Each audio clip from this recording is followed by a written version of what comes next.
Edwin Díaz has chosen to leave the New York Mets for the Los Angeles Dodgers, and this will have a lot of ramifications on the rest of the New York Mets offseason. Now, going into the offseason, I think Mets fans wanted an expected change in this clubhouse.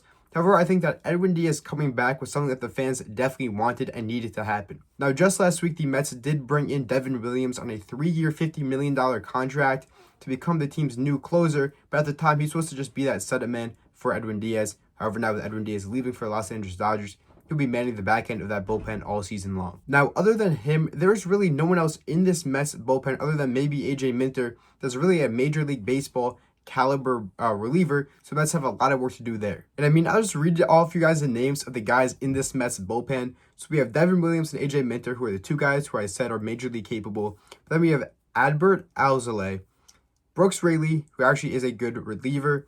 We have Huascar Brazoban, who was kind of fluctuating in between the MLB and minor league level during the last season. Austin Warren, Richard Lovelady, and Cooper Criswell. So I think it is pretty clear that the Mets do need to shore up that bullpen with a bunch of guys. Some guys that they could look into are guys like Robert Suarez, guys like Pete Fairbanks, just to fill out that middle of the bullpen. But when looking at the bigger picture, the fact of the matter is the Mets let go of a superstar in Edwin Díaz, who was not homegrown but was traded here in 2019, had a rough first season with us, but ever since then has had a case in being the best closer in all of baseball. Now, the fact of the matter is the Mets have let go of a superstar in Edwin Díaz, who's been nothing but locked down at the back end of the bullpen since that 2019 season where he joined the New York Mets, and he has now finished his tenure with the Mets' third all-time in saves, only behind guys like John Franco and Armando Benitez. There is not one singular pickup that the Mets will be able to get in this bullpen to replace the ability of Edwin Díaz. However, I think that if we do make a couple of good pickups in the middle of this bullpen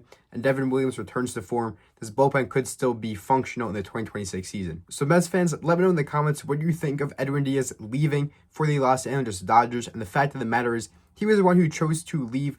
The Mets offered him a 3-year, $66 million deal compared to the Dodgers' 3-year, $69 million, with the Mets saying that they would go up further for Edwin Díaz to bring him back. However, Edwin Díaz took the Dodgers offer and did not give the Mets the final chance to match that contract. So really, in theory, the Mets really had no chance of getting Edwin Díaz, as he clearly just wanted to go to LA.